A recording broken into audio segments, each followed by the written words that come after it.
Samaran, guys. I've been in two minds about doing this video. It's on Sbusiso Lawrence, trending on X. Allegedly, he stabbed and murdered his ex-girlfriend. Condolences goes out to the family. Just the pain of death. She leaves behind a young child, obviously a loving family. Yeah, it's a hard one, guys. It's a hard one to talk about because on the one side, this channel for me is a place where I go and I speak and I just get my mind out. But there's the other side where you wanna try and teach and you try and guide and you try and show people and you try and from your own little experiences and you don't know how things will land. Sometimes I say things where my intentions are pure, but obviously the person who's watching this and who's on the receiving end might take offense to some of the words that I say. And I can just imagine if I was on the family of Sbusiso, who's just been brutally murdered, where I'd be like, so imagine trying to benefit off the passing of or the murder of our child. They're trying to get views, they're trying to get clicks. I'd be so touched. But there is learnings. There is learnings, and these are the conversations, no matter how painful they are, we need to be having, because we live in a country where it's the rape culture of the world. We live in a culture in a country where GBV is like top 1%. Our sisters are crying, our sisters are getting murdered, and no one talks about these things. Well, at least not in formal settings. So what tends to happen, like any other mistake, if you don't unpack it and break it down and take the lessons and the education, what's preventing another person from doing the same thing and another person from doing the same thing? You go onto Twitter and people are talking about the devil and the demons. If that's the case, if that's what you believe in and that's your faith, what can we do then? What can we do? What are our solutions? I watched the videos, like many people, of him saying that he's invested a lot of time, money, effort into Sbusiso, where he's accusing her of having cheated on him and falling pregnant, and even though it's not his child, he's stepped up and was maintaining this child, and how he had moved on and was dating someone else, and she then came between him and his current girlfriend and broke them up. And now all of a sudden when they started to date, then she got paid out by the road accident fund, and now she's like, he's giving his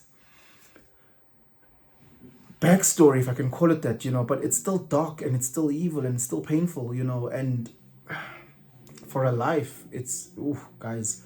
And I don't want to focus too much per se on this guy, as evil as he is. I really pray for the law to take its place and due process to be followed, and the full extent of it, the full extent of this, because we can't be in spaces where people who can do so much evil coexist with us and our partners and our kids. We really can't have that. It's painful. And again, I've seen people say, well, females kill men all the time. It's not even about that. It's just about like bad people doing bad things, and we're not having these adult conversations, and we sweep them under the rug and we say he's evil, and no one's having these conversations. Like, sisters, what leads to this? Brothers, what leads to this? There's no excuses, but surely we can try and manage it a little bit better than what we've been doing, because clearly what we've been doing has not worked. Unless you think that just by saying men are trash, it stopped men from raping. By you posting men are dogs, it stopped men from the GBV, from the this. If that's what you think has helped, I don't think it's helped. I think we need to have bigger interventions. Yes, there's nothing wrong with a conversation sparking the beginning of this. Of course, it starts with something. But as it is now, it's just getting worse and worse and worse.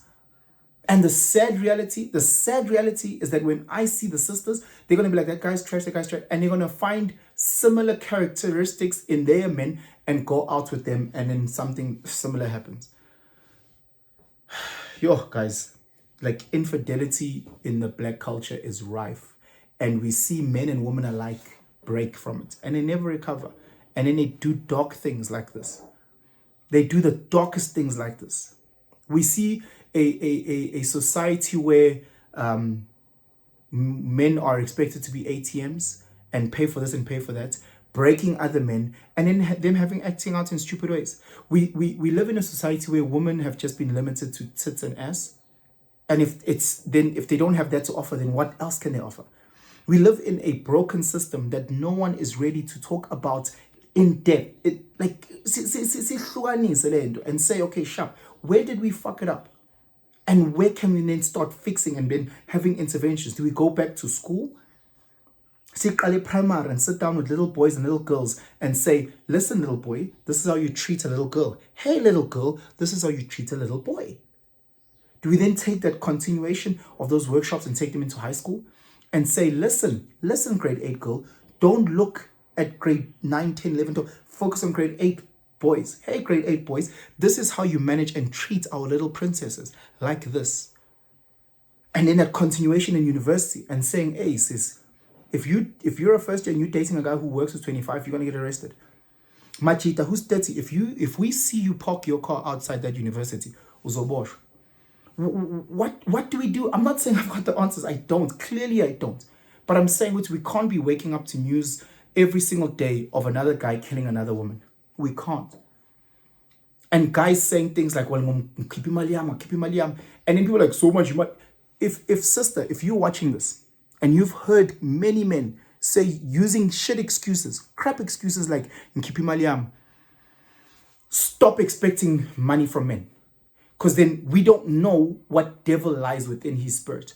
He might be one of those guys where tomorrow, because he bought you savan, might bring it up and say, so you have to give me your body, your most prized possession. We don't know this.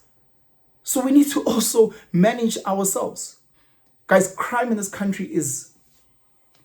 I know that I'm not going to drive my car and park it in Hillbrow at 1 o'clock in the morning and leave it unlocked.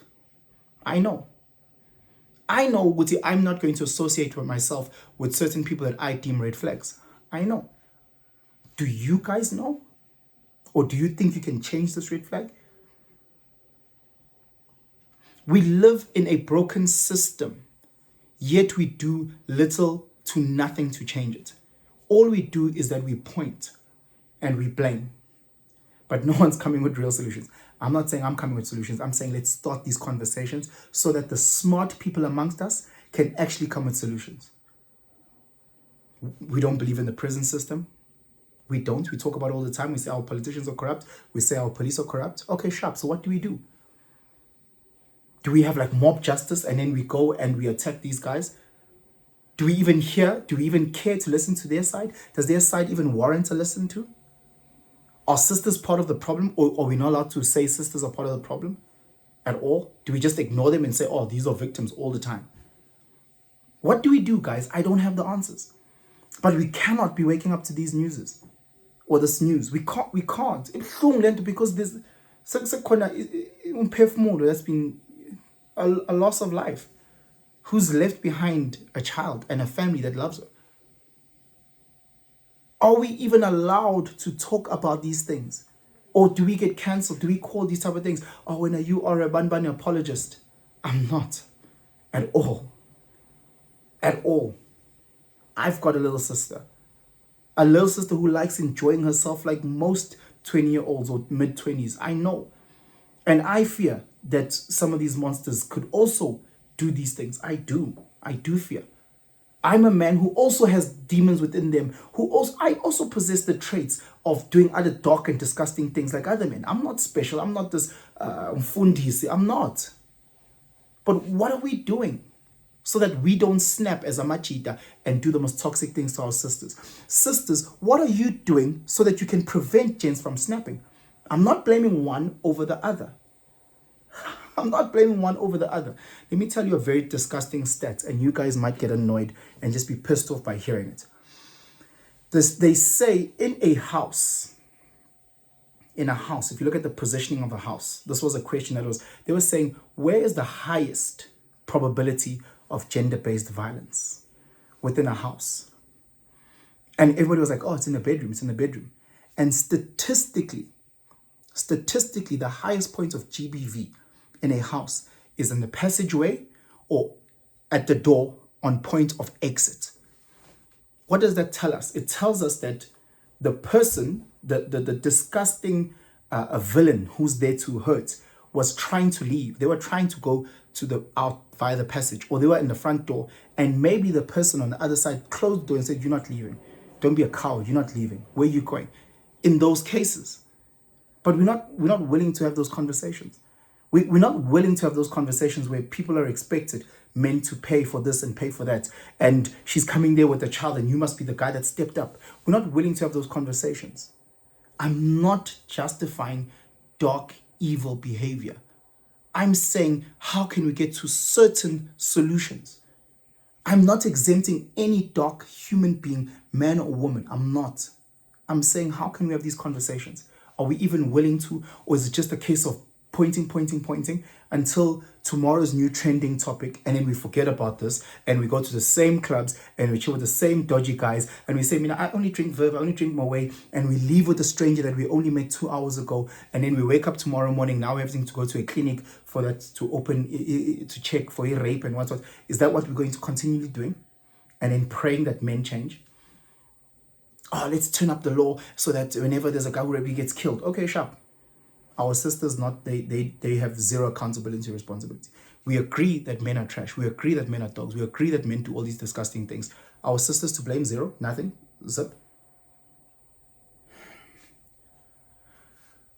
Majita, just to chat to you guys for half a second. Please, Majita, stop putting yourselves in these spaces. Stop dating girls that you don't trust. Girls that have cheated on you. Don't take her back. Leave her. Find ways to breathe. Walk. Go to gym. Stop putting yourself in these places, because should you do something, I'll be the first to say let's hang you. I'll be the first to say let's put you in a dungeon and throw away the keys. I won't back you. I won't. Guys, stop paying for these girls. This December, don't spend a cent. If she's your girlfriend, go Harvey's. Go Harvey's, because kusasa uzobusutshela usisi wami ukuthi phela mina ngakuthengela ibhodle, ngakuthengela ihandbag, uzobusumbalisela usisi wami kusasa. Rather go Harvey's, so that you don't feel that. And if she says then she's out, then let her go. Let her go, so that tomorrow you don't say you took out so much money for my sister or for my cousin, for my this. But yeah, Machita, stop spending money on these girls. Stop. And if it means that you don't get, it's fine. Go home, shine your apulai. It's fine. Because really, we can't keep putting ourselves in these situations and then shit goes down. And we perpetuate these cycles over and over and over. Sisters, stop expecting men to give you shit. They owe you nothing. It's not your father. They owe you nothing. He's my boy. Fuck that. You work. You've got 2 hands. Work. If you want something and he's willing, go Harvey's. Go halfway. You go into a club. Oh, what else do you know? He doesn't owe you to buy you a drink, a shot, and nothing. Nothing. Because then tomorrow he's going to feel entitled to your body. He will. Should he? No, of course not. It's your fucking body. But will he feel entitled? Yes, he will. Because he's just spent 2,000, 3,000, 50 rand on you. He'll be entitled. So for you to not even have that conversation, don't put yourself in those spaces. Go out with your female friends. The bill comes through. Tipani pain, circle, whatever the shit that you drank. Keep it moving. Uber home. We're going to hear more of these dark things coming out this December, guys. Please stay safe. Please stay safe. Try your best that you can. I know this was a bit of a heavy one. I know a lot of you guys are going to be annoyed and frustrated and not want to engage in this topic. But if one of you smart guys can help us come together to find potential solutions, and guys, let's not blame X, let's not blame Y. Let's just say, how can we come together as a society and attempt to fix this? Let me know in the comments below. Share this video far and wide if you think people will benefit. Gantana, man, guys, Gantana. I want nothing but the best. Have yourselves, excuse me, a blessed day. I'm out.